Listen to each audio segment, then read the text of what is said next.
достар, сіздермен бүгін өзгеріс менторлық жобасынан кейінгі подкаст. Бүгін бізде қонақта Ажар ханым. Қош келдіңіз, Ажар ханым. Денсаулығыңыз, қалыңыз, көңіл күйіңіз қалай? Денсаулығым өте жақсы, көңіл күйім тіпті керемет. Жалпы осы өзгеріс бағдарламасынан кейінгі ынтаңыз, талпынысыңыз өмірге деген қалай өзгерді, қандай көзқарастасыз?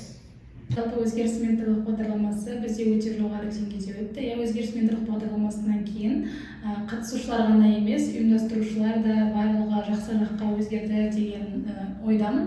Яғни таныстарымыздың саны өте көп артты. Өзіміз де сол менторлармен, жаңағы спикерлермен танысып, көптеген жаңадан ақпараттар алдық, жаңа білімдер алдық. Жалпы осы өзгеріс бағдарламасынан кейінгі әрбір менторлардың өздеріне міндеттелген міндеттерін қазір сіз тексеріп жүрсіз бе, және сіздің өзіңіздің менторларыңыз қандай прогресс көрсетуде, соны жалпы көгілдір экранның ар жағындағы көрерменге айта кетсеңіз. Жалпы мен өзгеріс менторлық бағдарламасында медиа бағытында жетекшілік еттім, яғни куратор болдым. Медиа бағытында бізде әр аймақтан жиналған 19 қатысушы болды. 19 қатысушының барлығы өте белсенді болды. Қазіргі таңда мен ол 19 қатысушымен бізде арнайы чат бар. Барлығымен байланыстамын. Көбімен сөйлесіп, хал жағдайын сұрап біліп тұрамыз. Қазір медиа бағытының 19 менторлары дайындалып шыққан, өздерінің аймақтарында осы сол медиа бағыты бойынша ақпараттар таратып жатыр, барлығы байланыста. Кері байланыс беріп, қашан өтіп жатыр, қанша қатысушы болды, және де қандай ақпарат айтты, барлығымен бөлісіп отырады. Жалпы еркін формат болғандықтан кейін бұл подкаст сол өзіңіз өзгеріс жобасынан не өзіңізге алдыңыз? Жалпы ең алдымен біз өзгеріс менторлық бағдарламасында ең үлкені деп айтайын, адамдармен қарым-қатынас өте көп, достықтық. Енді бізде осыдан кейін таныстардың саны өте көп болған. Ол бағдарламадан кейін тағы да бірнеше есеге көбеюі десек те болады. Жаңағы сіздер өздеріңіз айтқандай, барлық аймақтарда біздің қазір таныстарымыз бар. Және де одан бөлек біз көптеген спикерлер келді, соларда тұлғалық даму бойынша, қаржылық сауаттылық бойынша, және де басқа да бағыттар бойынша өзімізге керекті дүниелерді тартып алдық. Жалпы сол өзгеріс менторлық бағдарламасында алар нәрсеміз өте көп болды. Мынандай бір сұрақ болсын, өзгеріс менторлық лагерь үлес қос жобасының аясында өткен лагерь ғой. Сол лагерьде мысалы менторлар сіздің тобыңыздағы болмаса сіздің тобыңыздан бөлек бір белгілі бір адаммен жақсы қарым-қатынаста дос таныс болып қалдыңыз ба? Жалпы негізінде бізде 100 қатысушы болды. 100 қатысушының шамамен 10-ға жуығын ғана жай ғана танитын, негізінде бірнеше рет көргенбіз деген сияқты. Осы бағдарламадан кейін өзімнің осы медиа тобында қатысушылармен және басқа бағыттағы қатысушылармен одан ары жаңағыдай байланысымыз нығайып, жақсы араласып кеткен адамдар өте көп болды. Яғни барлығымен 100% емес, где-то бір 50-60%-мен қазіргі таңда жақсы байланыстамын деп айта аламын. Келесі сұрақ былай болса, медиа саласы дейді ғой, медиа саласы өзі медиа дейтін түсінік қалай болады? Кейбір енді ауылдағы бауырларымыз бар, медиа файл деген заттан медиа жайлы былай түсінік айтып кетсеңіз бір ауыз. Жалпы қазіргі таңда ол медиа саласы өте қатты дамыған, ең дамып жатқан салалардың бірі. Жалпы ақпараттарды тарату деп айтсақ та болады. Және де медиаға қазіргі таңда тек осы бұқаралық ақпарат құралдарымен ғана шектеліп қоймайды. Қазіргі таңдағы дамып жатқан салалардың бәрі осы медиа саласына кіреді. Яғни бізде SEM саласы, мобилография, тағы басқалары осы медиа саласының негіздері болып табылады. Айтып өтіппіз, біз өзіміз қазір медиамен айналысамыз. Осы отырып подкаст түсіріп отырғанымыздың өзі, достар, оның өзі бір медианың бір бөлшегі, бөлімі десек те болады. Жалпы Ажар ханым, сіз осы өзгеріс менторлық лагеріне қалай келдіңіз? Негізінде сізге кім ұсынды?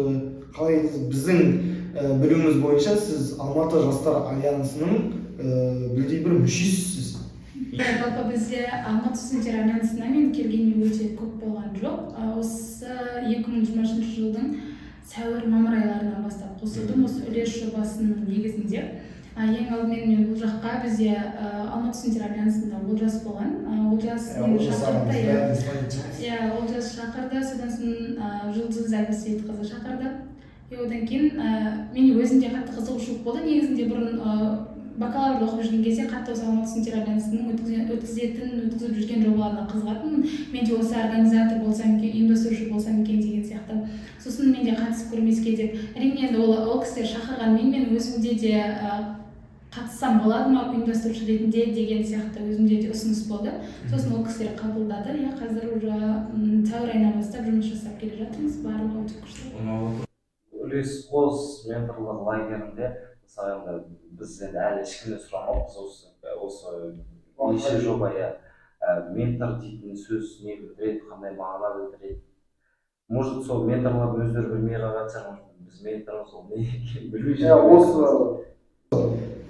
көрермендердің санап отыру бойынша осы 5-ші подкаст негізі барлық подкасттың сөзі ментор, например, осы жоба жайында айтып жатырмыз, бірақ тереңірек түсінікті әлі айтып отырмыз. Осы терминологиялық бетірек өтіп жатыр да, бірақ ментор деген не мағына береді дейтін сұрақ. Жалпы ол бастапқыда ол кісілер қатысушы болып келді. Бірден ментор деген алып кетті ғой. Ментор деген дәрежені, жалпы ментор деген дәрежені өзімнің түсінігімде қарапайым түрде түсіндіретін болсам, жалпы ментор ол тоже спикер сияқты.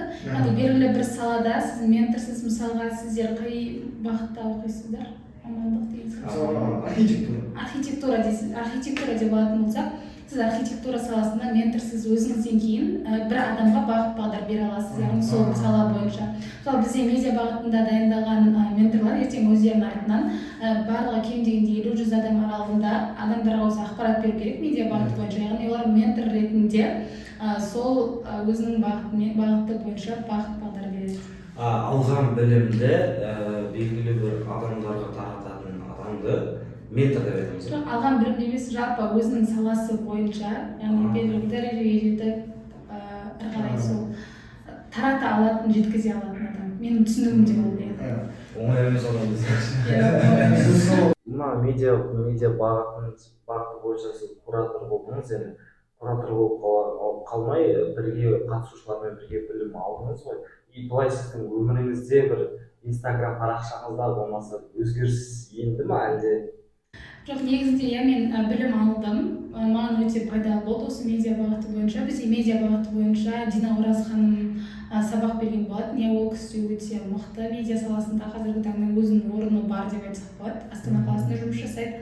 Мен өзім білім алдым, бірақ енді мен оны өзімнің жеке парақшама дамытып жатқан жоқпын. Себебі маған қалай айтсам болады, жеке парақша менде закрытый аккаунт. Маған қатты ұнамайды бір ондай Жұлдыз болып кеткен. Жұлдыз болып кеткен. Сол үшін өте қарапайым адаммын деп. Олай болса біз былайша айтқанда өзіміздің подкастымыздың соңғы этапына келдік. Барлық біздің қонақтарымыздан сұрайтынымыз жас буынға, былайша айтқан Қазақстанның болашағына бір ілтипат тілектіңіз болса, біз тыңдап алайық. Соны жолдап жіберсеңіз. Жалпы жас буын ретінде өзім әлі бір үлкен, күшті бір іс тындырған жоқпын. Осы күнге дейінгі айтайын, 6 жыл активистикада жүрдік, 6 жыл бойы. Алматыда келгенме 6-шы жыл осы жылы. Алматыға келгеннен кейін активистикада жүрген кездегі менің түйгенім ең бірінші қандай жағдайда болсын адал болу керек. Мысалы сіз жұмысыңызға болсын, сабағыңызға болсын, қазір енді мысалы сіздер адал түрде отырған шығарсыздар осы подкастты түсіруге үлкен бір жауапкершілікті алып.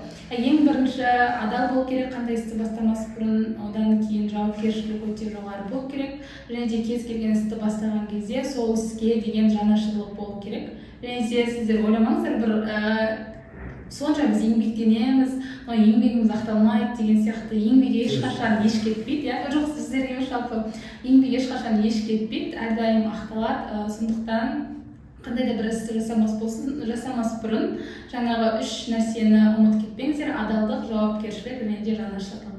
Достар, сіздермен болған Ажар Құрбанбекқызы, Жанат Аятолла Және Қалбаев Әулет, келесі подкастта көріскенше қош, чао!